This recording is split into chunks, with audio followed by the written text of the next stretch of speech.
The coffee was still hot when I found out my life was gone. Not in the dramatic way people say it.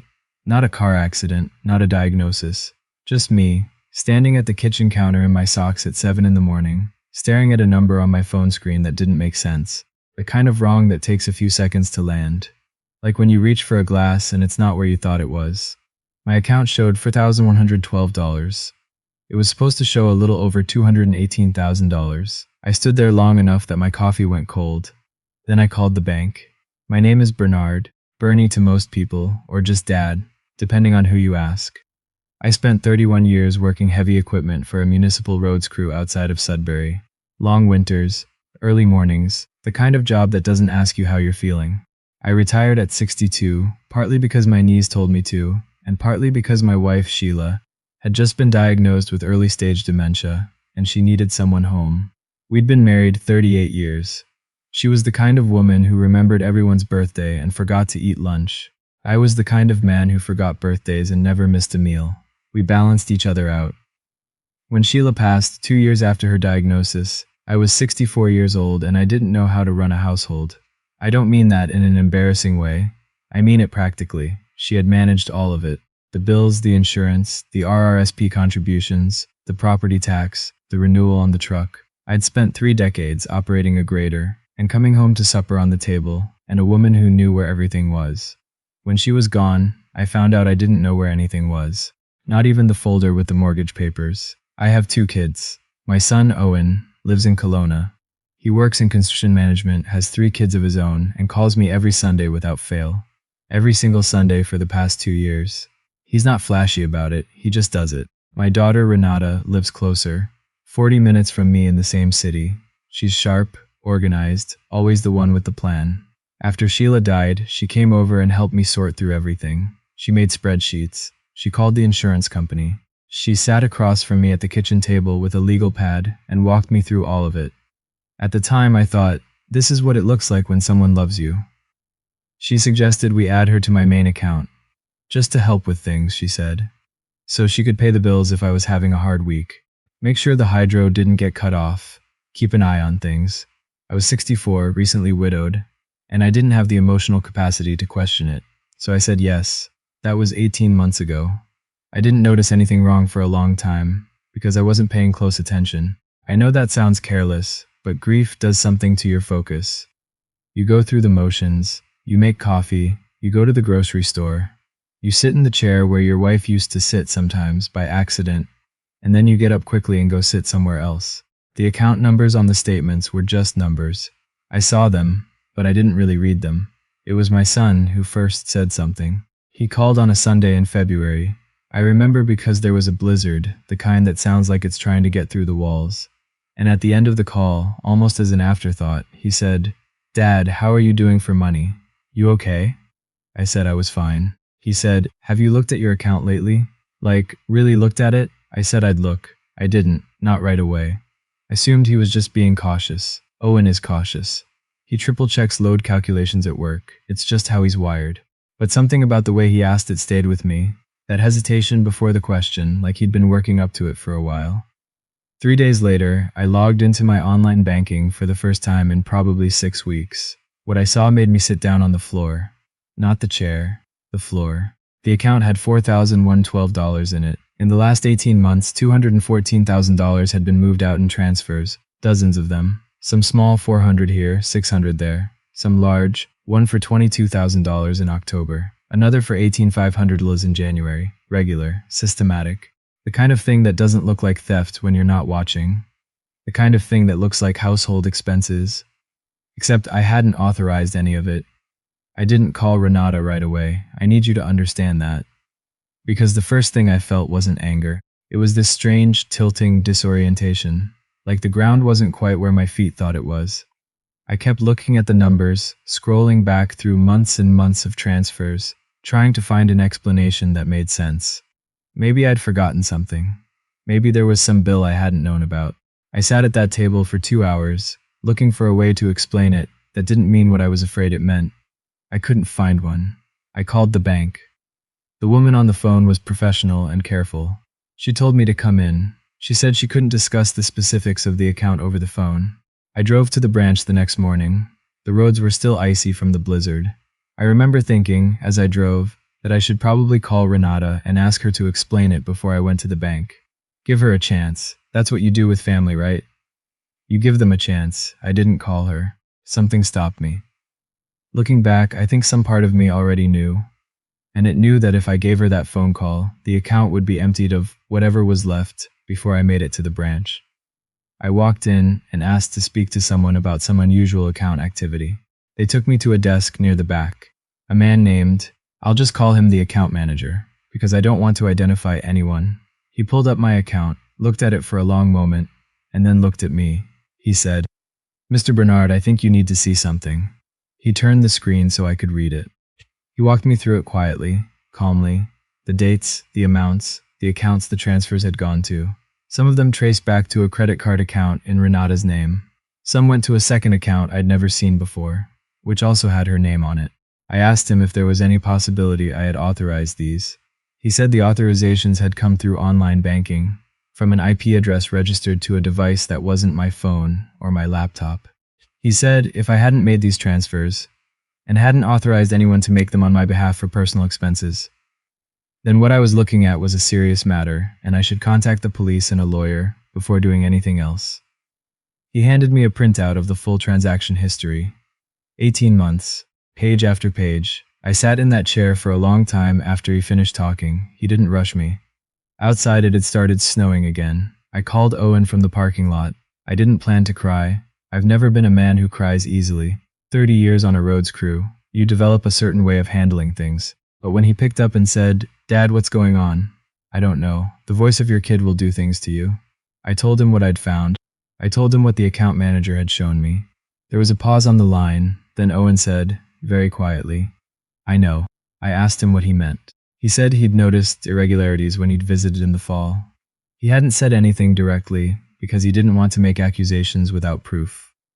He'd been trying to figure out how to bring it up. He'd called me about the account back in February because he'd found something. A screenshot Renata had accidentally sent to the wrong family group chat, something about a transfer schedule. He'd been sitting on it, scared to say anything, not knowing if he was reading it wrong. He wasn't reading it wrong. He drove from Kelowna to Sudbury in 2 days. He didn't fly, he drove. When I asked him later why he drove, he said he needed the time to think about what he was going to say to his sister. I told him I'd already called the police. The constable who came to my house was thorough. She took the printouts. She asked a lot of questions. She explained that because Renata had been added to the account as a joint holder, not just an authorized user, the legal situation was more complicated than a straightforward fraud case. She was careful not to make promises. She said it would require an investigation and probably an assessment by the Crown. I contacted a lawyer that same week. He specialized in elder financial abuse. I hadn't even known that was a specific area of law until I was sitting in his office, looking at a pamphlet in the waiting room. He told me that what Renata had done wasn't unusual. It happens, he said, more than people think. A family member gets put on an account to help, and then the help becomes something else. He said the joint account structure creates a gray area, but the fact that the transfers were systematic, concealed, and routed to personal accounts she controlled would be significant. The paper trail would matter. I asked him what my chances were of getting the money back. He was honest with me. He said recovery would depend on what she still had, how the investigation went, and what the Crown decided to pursue. He said I should prepare for the possibility that I wouldn't recover all of it. I went home that night and sat in Sheila's chair, the one I usually avoid. I sat in it on purpose this time. I thought about my wife, who trusted people and never locked the car, who would leave her purse on a restaurant chair without thinking twice, who, when I told her a story about someone doing something lousy, would always say, maybe they were scared. Maybe they needed something. She always tried to find the reason. I tried to find the reason. I really did. I sat in that chair for a long time trying to find a reason that would make it make sense. I couldn't find one. Not one that changed anything. Renata came to the house 2 days after I'd filed the report. She didn't know I'd already been to the bank and the police. She came in like everything was normal, put the kettle on, asked if I needed anything from the store. She had a grocery list in her hand. She started telling me about some issue with her car. I let her finish. Then I put the bank printout on the table between us. I didn't say anything. I just put it down and watched her face. There are moments in your life that you don't forget. Not because they're beautiful or terrible, although this was terrible, but because they're real in a way that most moments aren't. She looked at the paper, she looked at me, and I could see, in those few seconds, every single thing she was calculating. Whether she could explain it, whether I'd be angry enough to have done something, whether there was still a way out. She tried to explain it. She said some of the transfers were for household expenses I'd forgotten about. She said I'd been confused since Sheila died. She said she was protecting me from myself, that I'd been spending erratically, and she'd been managing it on my behalf. She said the accounts in her name were just holding accounts, temporary. I asked her to show me the receipts. She said she'd have to find them. I said, "Renata, I've already been to the bank and the police." She went very still. What happened after that? The crying, the explanations that shifted every time I pushed back, the version of events that blamed her spending on debt she'd accumulated, the loan she intended to repay. I won't go through all of it. Not because I'm protecting her. I'm not. But because it's not the part that matters. What matters is that I had the paper, I had the IP records, I had the transaction history going back 18 months. And when her husband found out, he called me the following week, and I want to be clear that he was as blindsided as I was. He confirmed that she'd been hiding significant debt from him for years. He didn't know about any of this. He didn't know she'd been taking money from my account. He sat across from me at that same kitchen table and looked like a man who just found out the ground wasn't solid. I didn't blame him. I still don't. The investigation took 7 months. 7 months of lawyers and statements and waiting. Owen called every Sunday. Sometimes he called more than once. He'd driven all the way from Kelowna and spent 2 weeks helping me go through documents, organize the paper trail, communicate with the lawyer. He took unpaid leave from work to do it. When I told him he didn't have to, he said, "Dad, where else would I be?" He'd always been the quiet one. When the kids were growing up, Renata was the talker, the organizer, the one who had the school project done a week early and made sure everyone knew about it. Owen was the one who fixed your bike without being asked and then didn't mention it. Sheila used to say, "The loud ones get the credit, the quiet ones get things done." She was right, she usually was. In the end, Renata agreed to a repayment arrangement through the civil proceedings. Not everything, but a significant portion, structured over time. The Crown pursued charges. I won't say how it resolved because it's still something I'm sitting with. Some of it is still in process. What I can tell you is that the bank, once the fraud investigation was complete, acknowledged that certain transactions should have triggered internal flags and didn't, and my lawyer made sure that acknowledgement was documented. I'm not a vindictive person. I want to say that clearly. I didn't pursue this because I wanted to destroy my daughter. I pursued it because $214,000 is 31 years of early mornings and frozen fingers, and coming home tired to a woman who made the work feel worth it. That money was mine and Sheila's. It was the farmhouse we'd sold when the yard got too big to manage. It was her life insurance. It was the pension I'd paid into since I was 29 years old. It wasn't Renata's to take. There are things I've learned in the past year that I didn't know before. Things I wish someone had told me when Sheila died, and everything felt impossible to manage. If someone offers to help you with your finances after a loss, even someone you love and trust completely, don't put them on the account. There are other ways to give access. There are power of attorney arrangements, authorized user designations, oversight structures that don't give another person unilateral control. Talk to a lawyer before you change anything. I know that sounds cold. I know it doesn't fit the way we think about family. But nobody who really has your best interests at heart will pressure you to skip that step. Watch your statements. Log in every week. Set up transaction alerts on your phone. You don't have to understand every number. You just have to notice when a number doesn't look right. That's all I had to do.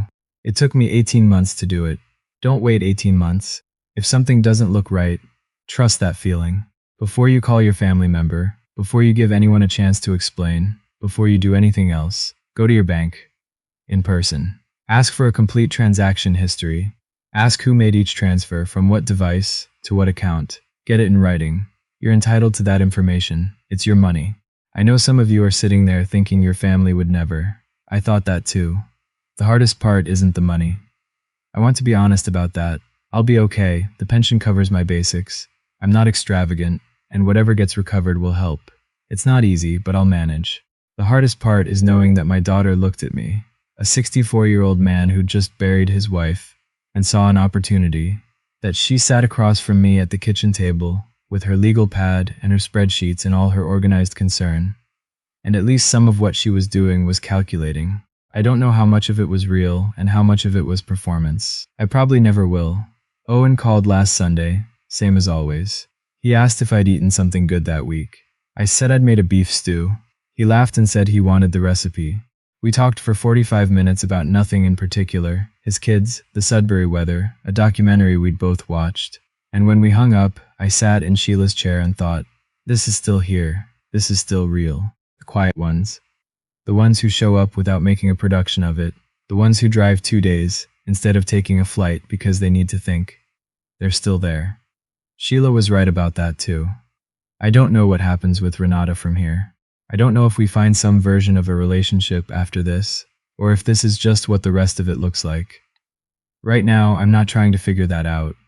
Right now, I'm trying to remember what it felt like, to trust the ground under my feet. Some mornings I wake up before the sun, and the house is too quiet, and the coffee is too strong, and I think about the number I saw on that phone screen. But I also think about Owen's voice when I called him from the parking lot. I think about the account manager, who turned the screen toward me and didn't look away.